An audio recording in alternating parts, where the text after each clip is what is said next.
was enough to make up my mind. I quickly went to Stick Enterprises, and they're at the time making of this video is kind of old, so they may have updated their website to where it maybe doesn't look exactly like this anymore. But they had so many cool customizing options, what parts, what type of wood, the pickup module, tuners, the style of that. So I put in my order sometime in the winter of 2014, and at the time then I also put in a bid on eBay because I assumed that the order didn't go through.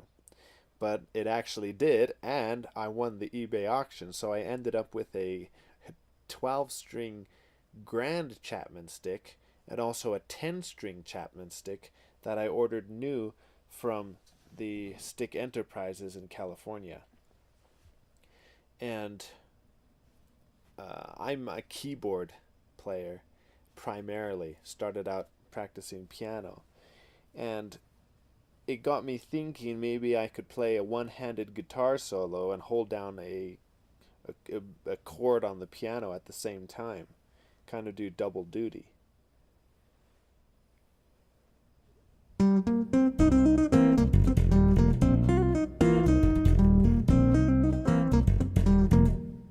Now if I just want to add a little bit of an organ sound to the melody side alone, I can send it out to B where I've got an organ patch.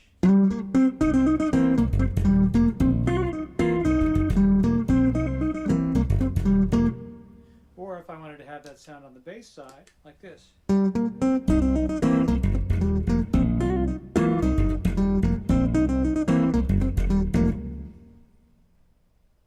Or I could have both sides going through the organ sound.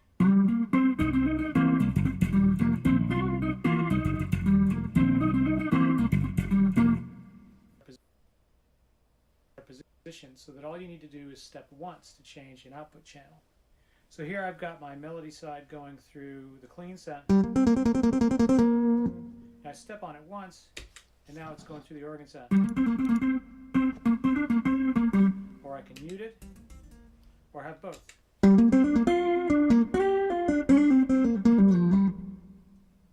Sometimes it's nice effect I've got on the bass side.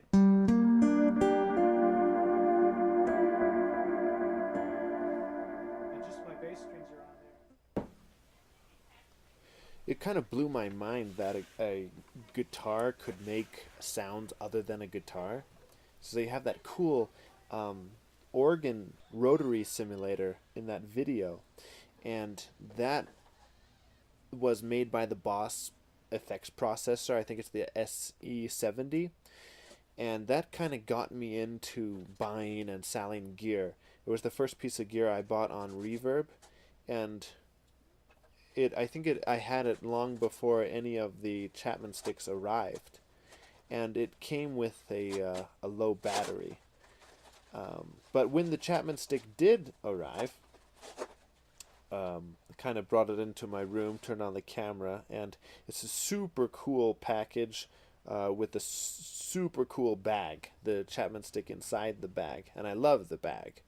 They also packed in a few other goodies like the Y insert cable that for the stereo pickup on the Chapman stick, as well as a freehand album from Emmett Chapman himself, and also a DVD of Stick Night. I forget which year it is, but yeah, really cool. They also gave me a freehands theory kind of book. One of the Chapman stick technique learner books. That was super cool. And I plugged it in and got my first sounds out of it.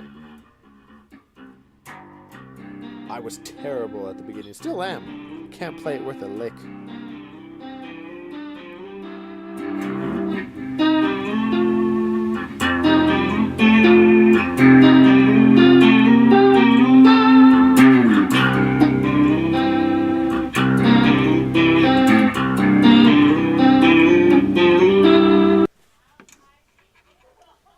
Anyway, back to that Boss processor. I actually sold this and I don't have it anymore, but I found this video on YouTube that teaches you how to replace the battery.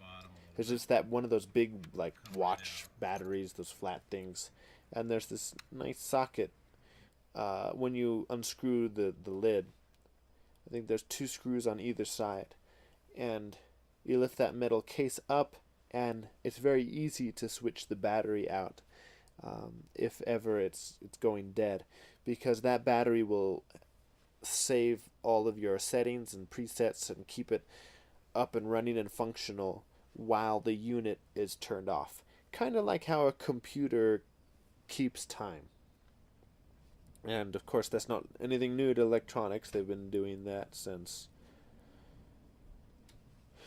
computers were first made, or things like this. Anyways.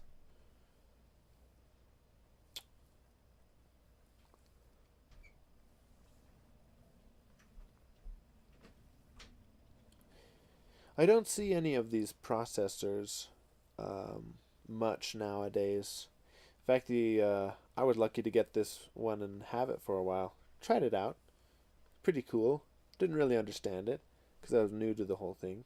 And it sold really fast. So these old effects processors, I guess, they're kind of rare and sought after. And, well, rare on the market anyway. I bet a lot of people have them, and they very rarely ever get rid of them. I don't exactly see what's so special about them, but they're cool. Anyway, that little piece of gear got me into the whole gear thing, and now I've bought tons of things and sold tons of things online. To complete the Chapman stick story, I got in touch with the wonderful Mr. Gene Perry, and he sent me the tag interface, which is a special block of wood that the Chapman stick can attach itself onto, and then the wood can then screw itself down onto a heavy-duty hi-hat stand, like for a drummer would use for his hi-hat. And cool thing about that is it can rest on that stand. You can walk up to it and play it, and walk away without having to put it on your belt loop or strap in, or having the weight upon it on you, or maybe if you prefer having it on your belt, you can just, then when you're done playing, you could set it back on that stand, and it's very easy and accessible.